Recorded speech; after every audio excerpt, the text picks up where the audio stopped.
اس وقت شاگرد کہنے لگا ہاں استاد یہ سوال مجھے مولائے حسن عسکری نے دیا ہے. کہتے ہیں اٹھا وہ جتنا مسودہ بنا رکھا تھا, وہ جتنا مخالفت قرآن میں تیار کر رکھا تھا, اس سارے کو اٹھا کر کنویں کے اندر پھینکتا ہے, توبہ کرتا ہے, معافی مانگتا ہے. دنیا کو کیا پتا حسن عسکری کا معیار کیا ہے. مصلی پہ بیٹھ کر اوشی و خیال کرنا, قرآن سے دوری اختیار نہ کرنا, قرآن سے محبت کرنا, شب کی تاریکیوں میں قرآن پڑھنا.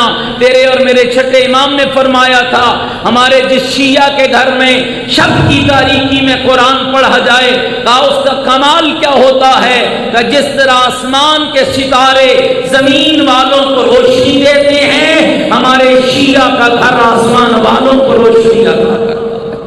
میرے عزیزوں بچوں یاد رکھیے گا, بس میں دو باتیں اور عرض کر کے زحمت تمام کرتا ہوں. اپنی زندگیوں کو قرآن کے ساتھ جوڑیے. جس طرح محبت اہل بیت کا دم کرتے ہو اسی طرح قرآن کی قربت اختیار کیجیے. قرآن تجھے ہر شے بتانے والا ہے, آل محمد تمہیں ہر شے سمجھانے والے ہیں. اپنی زندگیوں کو قرآن سے صبح گھر سے نکلیں, سورہ توحید 10 مرتبہ تلاوت کر کے نکلیں. ایسا نہیں کر سکتے شش جہاد میں سورہ توحید پڑھ کے نکلیں. جب تک گھر واپس نہیں آئیں گے اللہ کا قرآن تیری حفاظت کرتا رہے گا.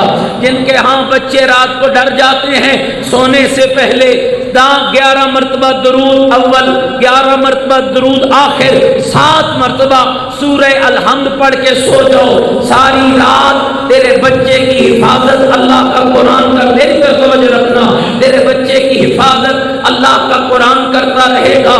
مومنین قرآن شفا ہے, قرآن نور ہے, قرآن جلا ہے, اور قرآن سجدہ ہی اس زبان پر ہے جس کے سینے میں علی کی ملاد کا نور ہوتا ہے.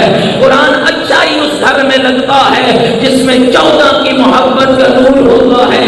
دشمن علی کو کیا پتا کہ قرآن کیا ہے, دشمن حسین کو کیا پتا کہ قرآن کیا ہے. اور اسی لیے میں تیری خدمت میں عرض کر رہا ہوں تیرا ہر امام مفسر قرآن ہے, علی حیدر کرار سے لے کر حسن عسکری تک. اور میں ایک روایت عرض کرنا چاہتا ہوں, مصلی پہ بیٹھ کر تیرے 11ویں امام قرآن کی تفسیر لکھتے تھے. شور کوٹ والوں لفظ پہ غور کرنا, جب امام تفسیر لکھتے لکھتے تھک جاتے, امام کا قلم رک جاتا, امام سو جاتے, اللہ جبریل کو حکم دیتا اور جبریل جلدی جا, مصلی پہ میرا ولی میرے قرآن کی تفسیر لکھ رہا تھا.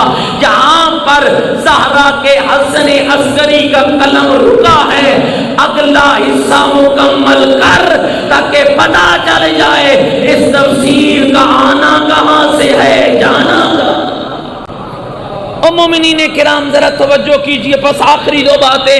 یہ قرآن اللہ کا کلام ہے جس کو اہل بیت سے بہتر, مجھے کبھی کبھی دکھ لگتا ہے جب ہمارے ممبروں سے بات ہوتی ہے جناب وہ تو نماز یزیدی بھی پڑھتے تھے, قرآن تو یزیدی بھی پڑھتے تھے, قاری قرآن تو وہ تھے. خدا کی قسم میں نے کئی بار اور عشرہ محرم میں بھی مجھے یاد آ رہا ہے میں نے اس موضوع کو ٹچ کیا تھا, خبردار کسی یزیدی کی تلاوت کو ہاں محور و مرکز نہ بنانا.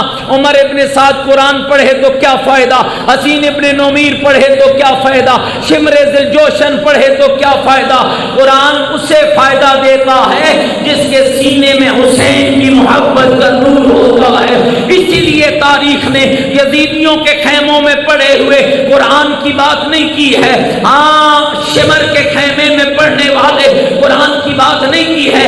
تاریخ نے جب بھی قرآن کا ذکر کیا ہے تو خدا کی قسم کبھی حبیب کی تلاوت کا ذکر کیا ہے, کبھی زہیر کی تلاوت کا ذکر کیا ہے, کبھی علی اکبر کی تلاوت کا ذکر کیا ہے, کبھی نبی زادیوں کی تلاوت کا ذکر کیا ہے, کبھی دختران زہرا کی تلاوت کا ذکر کیا ہے. اور تاریخ نے نقشہ کھینچا ہے. مومنین کرام, ایک انگریز مفکر کہتا ہے عجب کربلا کی شب تھی, شب عاشور تھی, جس شب میں ایک طرف دنیا کے فاسق و فاجر اکٹھے تھے, ایک طرف رب کے عبادت گزار اکٹھے تھے, ایک طرف شرابی کبابی اکٹھے تھے, ایک طرف رب کا سجدہ ادا کرنے والے اکٹھے تھے. اور کس طرح رب کے سجدے کو بچایا، کس طرح رب کے دین کو بچایا، کس طرح محمد کی شریعت کو بچایا۔ آج بھی تاریخ میں جب قرآن کی تلاوت کی بات آتی ہے تو نوکے سنا کے قاری حسین یاد آ جاتا ہے۔ آج جب بھی قرآن اور نماز کی بات آتی ہے یا حسین کا سجدہ یاد آتا ہے یا حسین کی تلاوت یاد آتی ہے تو